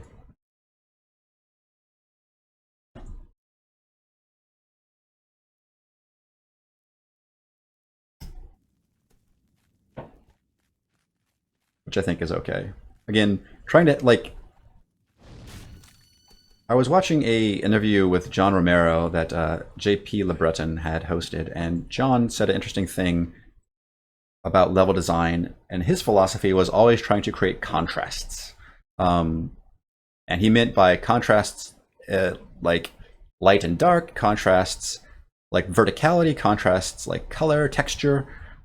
So I try to keep that in mind when I build rooms for Delver, trying to have different like low areas and high areas and monster dense areas and monster sparse areas. So it doesn't feel homogeneous. So you like different areas have different feels to them. Yeah, and I think this dirt stuff will help break that up. I think it's a good step. So let me just start. I guess I'll start doing a quick little dirt pass in some rooms.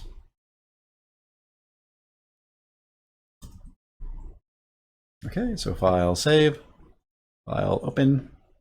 That was 11. Let's do how about 7? Lucky 7. Oh, this one needs a. This one needs. Oh, I did. Maybe Chad's been working on this. I can't tell. Maybe. Yeah, there's the new dungeon arch. So let's do. What can we do in here? Let's. Ooh, and he added the nice fancy cave in here with water. That's good. Let me. What can I do now that I'm in here editing stuff? Let's add some pots because those are fun. So entity. Actually, real quick, let me just commit some of the stuff I'm working on. So git add dot git commit shim working on dirt for textures.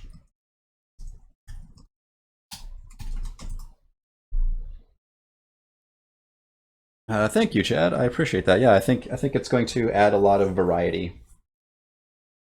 Yeah, the editor icons are a lot of fun to make. Yeah, I made them pure white because they contrast nicely with the rest of the geo. I even hacked in a version once that allowed you to color code things, but it ended up not being super useful. Yeah, like it's that was in the early days when we could just kind of work on whatever we thought like was fun at the time. And yeah, I made pretty icons for our editor. Pot.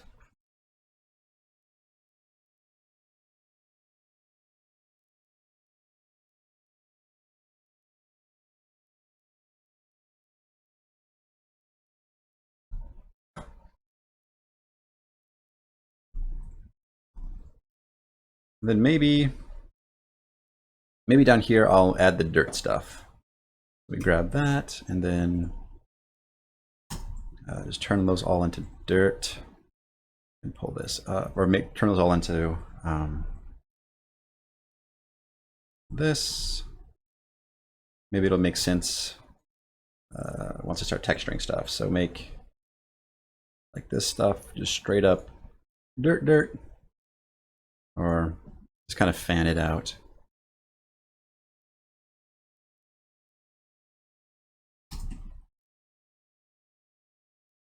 To paint selections, you don't actually have to have.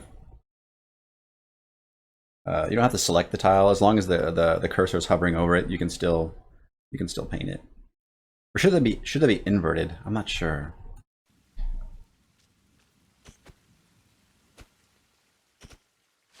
Yeah, I'm not sure if that's a good thing to add or a bad thing to add.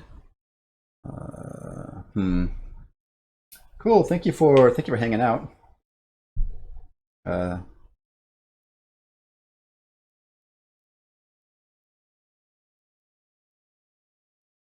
I use grep? Rarely. I may use it when I'm trying to be fancy with build stuff.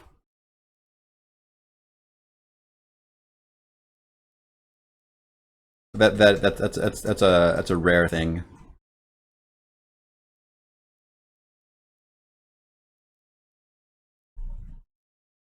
I think some chains would look cool in here. Let's try that. Entity basic model. And then let's add in dungeon hanging chain 4. Okay. And texture is textures / dungeon / meshes. There should be an extra E in textures though. Textures.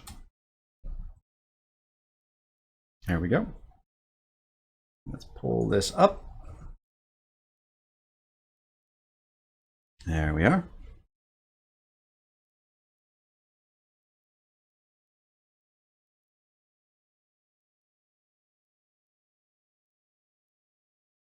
Then maybe, where would this live best? So those are 3 across, and these are route 18 across. That's bigger than 4, but how much bigger is the question.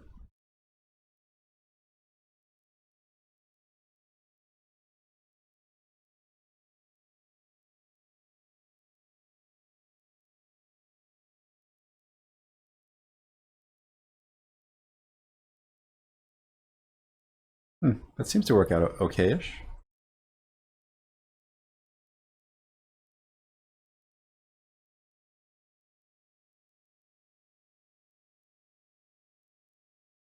Yeah, it doesn't have to be super perfect. I can. My worry is if I put them too high up in the geo, you just won't see them. Yeah, so I'm gonna have to lower them. And pull it maybe over here. It's close enough to the wall that it should presumably connect. You can't really see it because it's so dark. I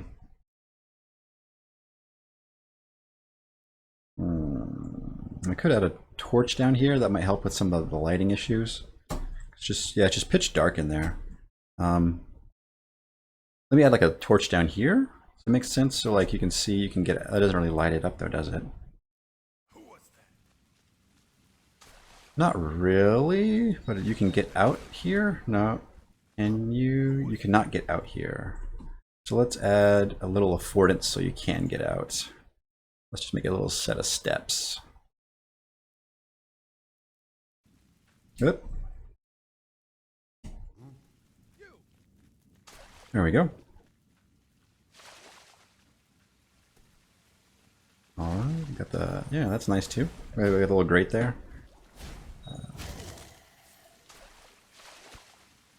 Yeah, this is looking all right. Maybe I don't even need the chain. Maybe I'm just messing with stuff that doesn't need to be messed with. But let me just save it. File, save. Added the pots. That's an add, right?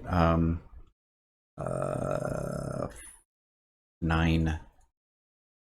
Yeah, so 9 is looking. It's looking. Oh wow, Chad, nice.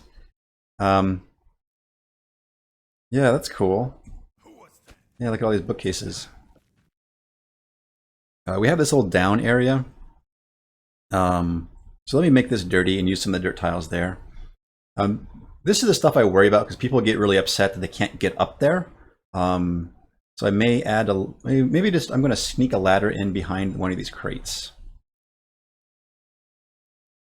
So place entity basic, ladder, and let's just flip that around. Okay.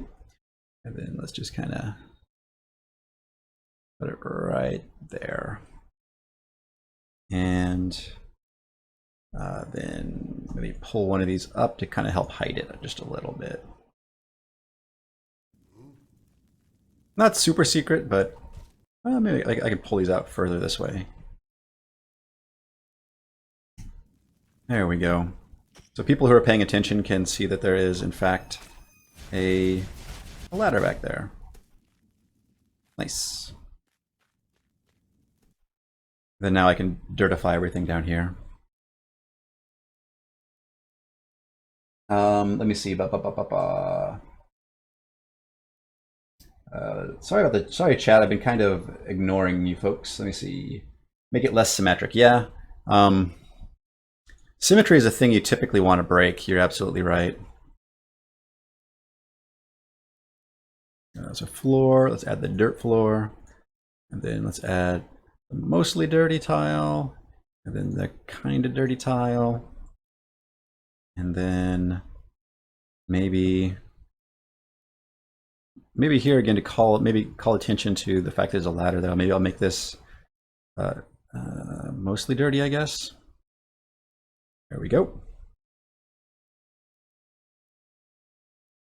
And then yeah, I could put some of the corners here too, just to decorate it up just a tiny bit. So there's mostly dirty and then barely dirty.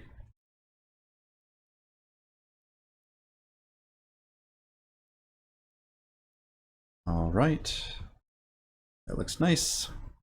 Yeah, it breaks up the floor a bit, which is nice. We also have a painter that will automatically swap these three out at random, but it's not as much of a variety as this is. I could just kind of arbitrarily also just add in like something like that, and then hit G to textures to pick the tile stuff there. So maybe just add just a little dirty patch, just again just to break up the floor. It's just a nice thing to have.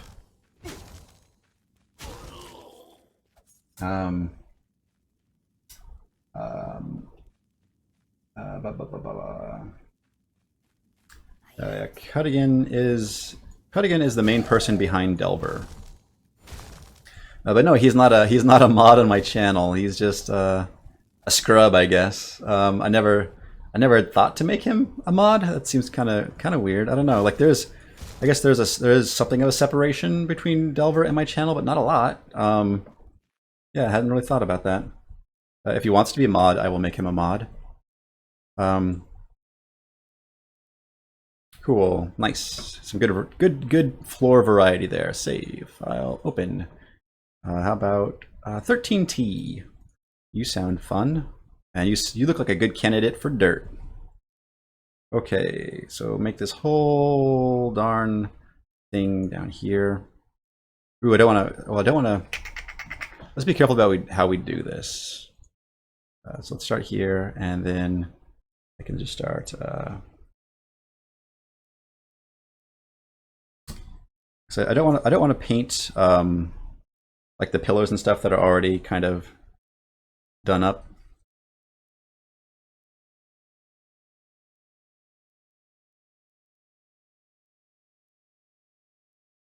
But again, because this is a lower spot, I think the dirt works well here. Maybe it also implies that maybe at one time there was like water down here. I don't know. Sometimes it helps telling myself a little story as to why things are the way they are. Maybe because this is raised, that it's not as dirty back there in the corner. And then I can have like a nice little transition here on the steps. So maybe make the floor like that, and kind of slowly work my way to having less of this stuff. There we go, a nice little dirty ramp. And then down here, similarly, I can add, there we go, floor, mostly dirty. I think that's the right one, yeah. Mostly dirty. And then these two can just be kind of barely dirty. There we go. Again, I think it just adds a nice like value change, which was probably needed. Cool. Let's just give it a quick play. The iron bars, that's nice. Can we shoot through them? I forget. No, you can't shoot through them. Which is, ooh, nice. I like Chad. He's very mindful of using these cool god rays. I keep forgetting to put them in. Maybe we should make a prefab for him. So because it's easier to remember stuff when it's in that right-click menu. I've also been playing around with the idea of hiding some of the right-click menu stuff, because like for some of my recursive entity definitions, I don't necessarily want to see them in the right-click menu. So maybe being able to hide certain sections. I started doing that a little bit with like the pots. Like you can see breakable pot And pot is built on these. There's a rules entry right now that has pot 1 or pot 2. So the prefab uses the rules to create to pick between those two. Cool. So there we go. We got some dirty floor action. So let's save that. File open. How about halls? Hall number 5. Oh, you are a good candidate for some love and some dirt.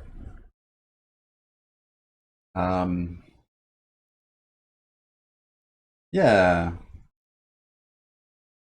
Thank you for the kind comments. Yeah, these rooms get snapped together. The computer can also build rooms, which is cool. Yeah, no, I appreciate the newcomers for stopping by. That means a lot. It's always nice when people are interested in what we do. Because it is a hard, making a game is a hard thing, and sometimes it can be a very lonely thing.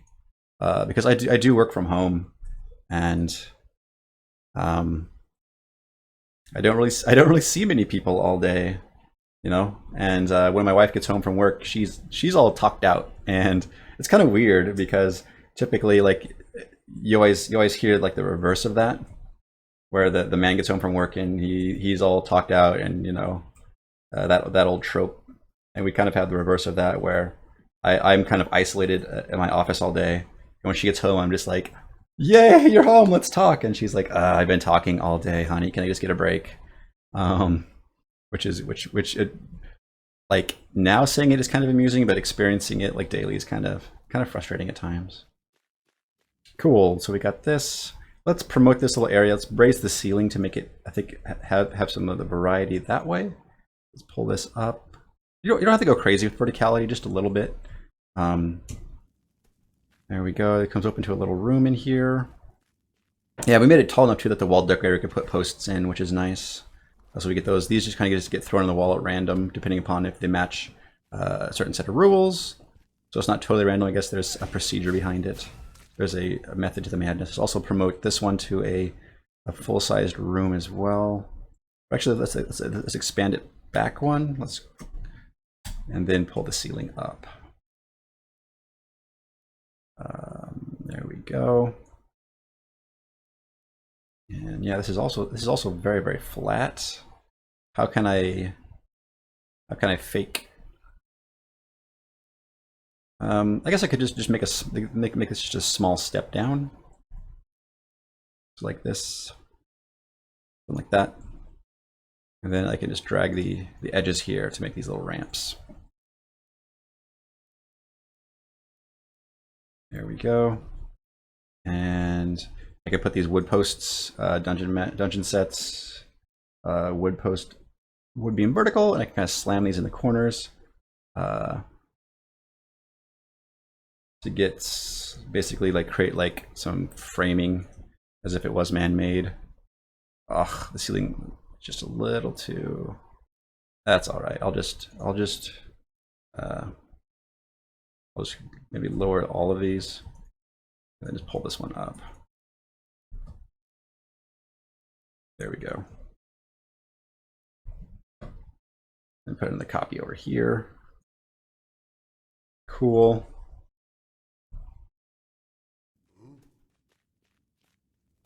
Yeah, that's looking okay. Not the worst. And then I can place some of our new pots. Breakables pot. There we go. Let's also place. Let's put the torch on a wall. I think that's a good place for a torch to live. Again, it doesn't have to strictly make sense, but it makes me happy when things kind of make sense. Again, that way, like having things have a consistent set of rules that helps players kind of guess how the world is put together, which I think is a useful thing. I can just also make a copy and slide these suckers over here. There we go. Now we have stuff in here for people to break, which is fun. At least you know you can express yourself a little bit better. Now where you can blow them all up. There we go. Ooh, stun potion, nice. Throw my dagger at this guy's face. Run away. Cool. Yeah, that's all right. Just a tiny little bit of verticality helps. What else? What else?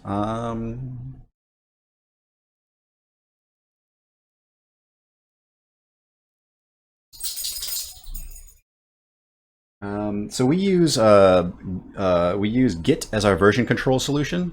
So that's how, I mean, Git is, I guess it is cloud based. I'm not sure where the Git files actually live, but yeah, we collaborate that way, which is pretty standard for a lot of projects. But I guess the game industry uses Perforce pretty heavily, which I was kind of surprised by. I guess maybe because I'm just not exposed to it. But I have used Perforce a little bit recently as well. Um, yeah, no doubt. Like, so some of these, so when you see some of these flat levels like this, sometimes it means, like Chad said, like they have been around since the very beginning, which is cool. Um, yeah, cool. So it is 4 o'clock. I've been streaming for a couple hours.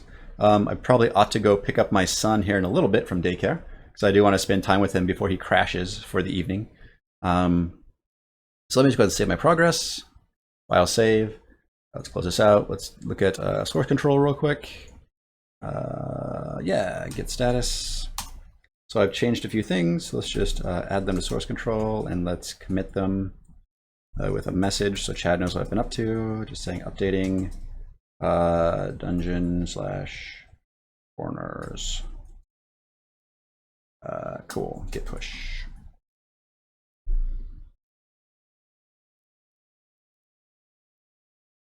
All right, so that's my progress saved.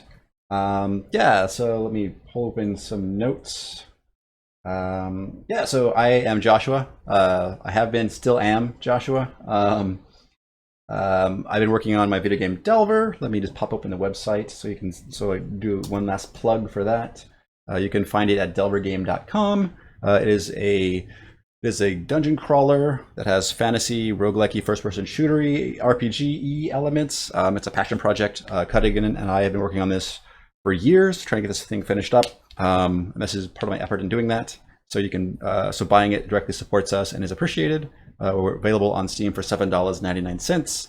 We're planning on releasing the final version of the game the end of the month. We will raise the price to $9.99. So get it now while it's cheap, I guess, or wait till it's full version because it's not that big of a price hike. You can follow me here on Twitch at Joshua Skelly if you want to catch these streams. I do a regular Delver stream every Sunday. I also do a lunch project, which is not Delver, but it's something. It's a weird multiplayer roguelike thing, so people may like that if you're also into Delver. Who knows? You can support me also by subscribing to me. I am a Twitch affiliate, so somewhere up here, wherever the button is, you can subscribe to me. And you ask yourself, what does that get me? Well, subscribing to me gets you access to the subscriber bot. So some folks have maybe noticed that people can type in commands and it'll list out a bunch of commands like bang commands, and subscribers get to create their own commands. That's a little perk. Also, at the end of the month, the last Friday of the month, I will be doing a subscriber stream where I will work on subscriber projects for 8 hours. Everybody can watch, but subscribers get to tell me what to work on. So this coming subscriber stream will be July 28th, and I will be working on demoing Blender basics. So if you want to get into 3D modeling, I will be talking about that and maybe just doing like some baby's first steps into Blender. And Dakota in the stream also asked me to work on some Minecraft modding, which could be cool. So I'll give that a whack because he subscribed to me and told me what to do, and I will do it.